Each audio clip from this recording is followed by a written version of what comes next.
कांदा प्रश्नावर नाशिकमध्ये मोर्चा निघालेला आहे। काँग्रेसने मोर्चा काढलाय। बाळासाहेब थोरातांच्या नेतृत्वात नाफेड केंद्रावर मोर्चा काढलेला आहे। ही दृश्य बघतोय आपण।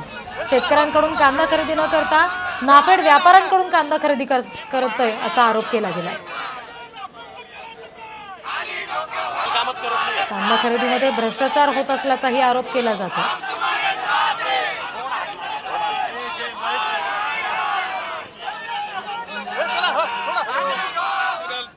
करणाऱ्याला ताकद देण्याचं काम हे चाललेलं आम्हाला दिसतं आहे। आपण जे संस्था आहे त्यांच्यावर गुन्हे दाखल करावी ही मागणी करणार का? आणि मुळात चौकशी पहिली तर चौकशी करा, निश्चित करा हे कोण आहेत।